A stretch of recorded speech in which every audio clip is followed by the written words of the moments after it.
మిత్రమా, మెట్లు చూస్తూ నిలబడిపోతే నువ్వు మేడ ఎక్కలేవు కదా. ప్రణాళికలు వేస్తూ ఉండిపోతే జీవితంలో ఎప్పుడు కూడా విజయం సాధించలేవు నేస్తమా. ఒకే ఒక్క అడుగు ముందుకు వేసి కార్యాచరణ మొదలుపెట్టు. జీవితంలో ఏది ఎప్పుడు రావాలో అప్పుడే వస్తుంది. ఏది ఎంతకాలం నీతో ఉండాలో అంతవరకు మాత్రమే నీతో ఉంటుంది నేస్తమా. ఏది ఎప్పుడు వదిలిపోవాలో అప్పుడే పోతుంది. ఇందులో నువ్వు దేనిని కూడా ఆపలేవు. నీ చేతిలో ఉన్నది ఒకే ఒకటి. ఉన్నంతవరకు నీతో ఉన్న వాటి విలువ తెలుసుకుని జీవించడమే నేస్తమా. నీకు ఉన్న ఓడిపోతాను అన్న భయం నిన్ను సగం చంపేస్తుంది. గెలుస్తానే అన్న నమ్మకం లక్ష్యం ఎంత పెద్దదైనా చివరి వరకు కూడా పోరాడేలా చేస్తుంది నేస్తమా. కాదంటారా? ఒక్క విషయాన్ని గుర్తుంచుకో మిత్రమా. నీకు ఆశ ఉన్నప్పుడు భయం ఉండకూడదు. నీకు భయం ఉన్నప్పుడు దేని మీద కూడా ఆశపడకూడదు. ఎందుకంటే ఏదైనా కావాలి అనుకున్నప్పుడు దానికోసం చివరి వరకు పోరాడు నేస్తమా. కానీ వద్దు అనుకున్నప్పుడు అసలు దాని గురించి ఆలోచించుకో. అప్పుడే నువ్వు జీవితంలో ప్రశాంతంగా ఉంటావు.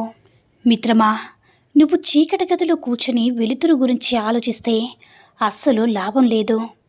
లేచి దీపం వెలిగించాల్సిందే. అలాగే నువ్వు ఖాళీగా కూర్చుని పని గురించి ఆలోచిస్తే లాభం లేదు నేస్తమా. లేచి కష్టపడాల్సిందే. విజయం ఎవ్వరికి కూడా సులువుగా రాదు. దాన్ని మనమే వేటాడి సాధించాలి. అర్థమైందనుకుంటా. మిత్రమా, మధ్యతరగతి కుటుంబంలో పుట్టిన ఒక అబ్బాయికి 25 ఏళ్ళు వచ్చాక ఉద్యోగం అనే పదం ఎంత ఇబ్బంది పెడుతుందో అస్సలు మాటల్లోనే చెప్పలేము. ఉద్యోగం లేకపోతే తల్లిదండ్రుల ముందు కూడా చులకనైపోతాడు. ఒక అబ్బాయికి ఉద్యోగం ఉంటే ఈ సమాజం ఒకలా చూస్తుంది. ఉద్యోగం లేకపోతే ఇంకోలా చూస్తుంది. ఆకలి వేసి కంచంలో అన్నం వేసుకుంటే తినే ప్రతి మెతుకు గొంతులో ముళ్ళులాగా గుచ్చుకుంటుంది. ఉద్యోగం లేని అబ్బాయి జీవితం నిజంగా ఒక నరకంలా ఉంటుంది మిత్రమా. తన కుటుంబానికి బలమవ్వాలి. ఏదో ఒకటి చేసి నలుగురిలో నిలబడాలి. అంతేకాని నెల తిరిగేసరికి వాడి సంపాదనకి, వాడి కళ్ళ ముందు ఉన్న అప్పులకి ఏం చేయాలో అర్థం కాక లోపల ఎంతగానో కుమిలిపోతూ ఉంటాడు. కాబట్టి నీ తల్లిదండ్రుల దగ్గర నీ సరదాల కోసం 500 రూపాయలు ఖర్చు పెట్టే స్థాయి నుంచి 5 రూపాయలు ఖర్చు పెట్టాలన్నా సరే ఆలోచించి, అంటే 100 సార్లు ఆలోచించే స్థాయికి నువ్వు వచ్చావంటే నీకున్న బాధ్యతలు ఎంత విలువైనవో నీకు అర్థమైనట్టే నేస్తమా. కాదంటారా? ప్రతి తల్లిదండ్రులు తమ బిడ్డలను చదివించేది తమ ఆకలి బాధలు తీరుస్తారని కాదు, భవిష్యత్తులో వాళ్ళ అన్నం కోసం ఇంకొకరి ముందు చెయ్యి చాచకుండా బ్రతుకుతారని. కాదంటారా? మిత్రమా, పెద్దవాళ్ళు ఎప్పుడూ ఒక విషయం చెబుతూనే ఉంటారు. ఎవరితోనైనా మాట్లాడేటప్పుడు బంధాలని కాపాడుకోవడానికి ఒక మెట్టు దిగి ఆలోచించు అంటారు. కానీ అర్థం చేసుకునే వారి కోసం ఎన్ని మెట్లు దిగినా తప్పులేదు. ఎన్ని మెట్లు దిగినా మనల్ని అర్థం చేసుకునే వారి కోసం ఆలోచించి ఏం లాభం లేదు నేస్తమా. వాళ్ళ దృష్టిలో మనం దిగజారిపోవడం తప్ప. అందుకే నమ్మకమైన, గౌరవమైన, ప్రాణమైన ఒక్కసారి పోతే మళ్ళీ తిరిగి రావని తెలుసుకొనేస్తమా. బ్రతకడం గొప్ప కాదు, నిజాయితీగా బ్రతకడం గొప్ప. నిజాయితీతో గడిపే జీవితం ఆస్తుల్నివ్వపోవచ్చు, కానీ ఆత్మసంతృప్తినిస్తుంది నేస్తమా. కారణం లేకుండా బంధాలను దూరం చేసుకుంటే కావాలనుకున్నప్పుడు ఎంత తాపత్రయపడినా ఆ బంధాలను తిరిగి పొందలేము. బంధాన్ని దారంతో బంధిస్తే నిలబడుతూ నేస్తమా. బాధ్యతతో ప్రేమిస్తేనే కలకాలం నిలబడుతుంది. అటు నుంచి రావడం లేదని ఇటు నుంచి ఇవ్వడం మానేయడం మంచిది. అది ప్రేమైనా, విలువైనా ఎక్కువగా పట్టించుకుంటే ప్రతి ఒక్కటి కూడా బాధ పెడుతుంది నేస్తమా. కొన్నింటినైనా వదిలేస్తేనే జీవితంలో ఉన్న ప్రశాంతత మిగులుతుంది. మిత్రమా, ఒక్క విషయం గుర్తుంచుకో. అదృష్టంతో పైకి వచ్చిన వాడికి చెట్టు ఎక్కడం మాత్రమే తెలిసి వస్తుంది. అదే స్వయం కృషితో పైకి వచ్చిన వాడికి చెట్టు ఎక్కడం, దిగడం రెండూ కూడా తెలిసి ఉంటుంది. అవునా నేస్తమా? మొదటివాడు ఎప్పుడు పడిపోతానేమో అని భయంతో ఉంటే, రెండోవాడు నేను క్రింద పడినా తిరిగి పైకి ఎక్కగలనని ధైర్యంతోనే ఉంటాడు. అదే అదృష్టానికి స్వయం కృషికి ఉన్న తేడా మిత్రమా. అర్థమైందనుకుంటా. జీవితం అంటే దారిలో దొరికిన పండుని కూర్చుని తినడం కాదు, చెట్టుకు ఉన్న పండును కొనుక్కొని తినడం. అర్థమైందా? అలా తిన్నప్పుడే దానికోసం నువ్వు పడిన కష్టం విలువ తెలుస్తుంది. ఆ పండు యొక్క విలువ నీకు తెలుస్తుంది నేస్తమా.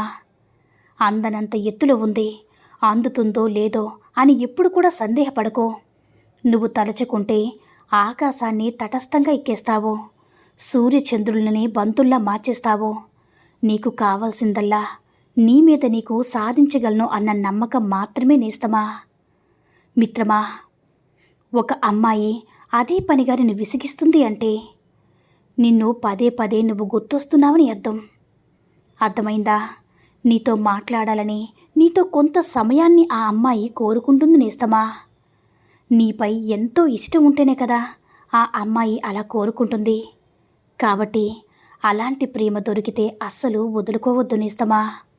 ఏ స్త్రీ అయితే తన భర్తను ప్రాణం కంటే ఎక్కువగా ప్రేమిస్తుందో అలాంటి స్త్రీ పరాయి మగవాడి వైపు కన్నెత్తి కూడా చూడదు. కాదంటావా నేస్తమా? వృక్షాలు మాట్లాడవు, పక్షులు మాట్లాడవు, జంతువులు కూడా మాట్లాడవు, సూర్యుడు మాట్లాడ్డు. కానీ పరిపూర్ణంగా ప్రకృతి శక్తితో వాటి ధర్మాలు నిర్వర్తిస్తూ ఉంటాయి. మనిషి ఎక్కువగా మాట్లాడి ఏ ధర్మం కూడా నిర్వర్తించడం లేదు. ఏదైనా సాధించడానికి సాధన చేయాలి మిత్రమా, వాదన కాదు. అర్థమైందనుకుంటా. కొందరు చెప్పుడు మాటలు విని నీకు సహాయం చేసిన వారిని, నీకు వ్యక్తిత్వానికి విలువ ఇచ్చే వారిని ద్వేషించడం, నిరాదరించడం సరికాదు.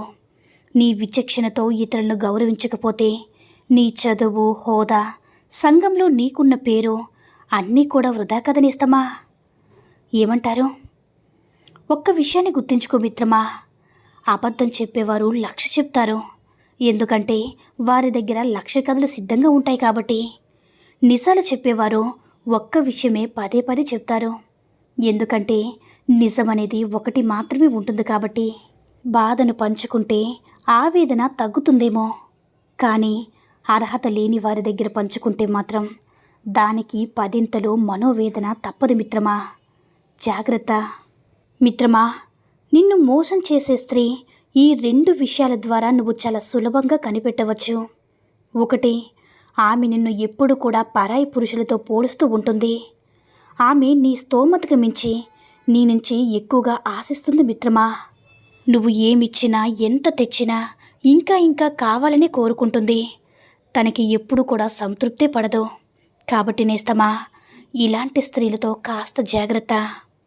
ఈ సూక్తుల్లో ఏ సూక్తి నచ్చిందో కామెంట్ చేయండి.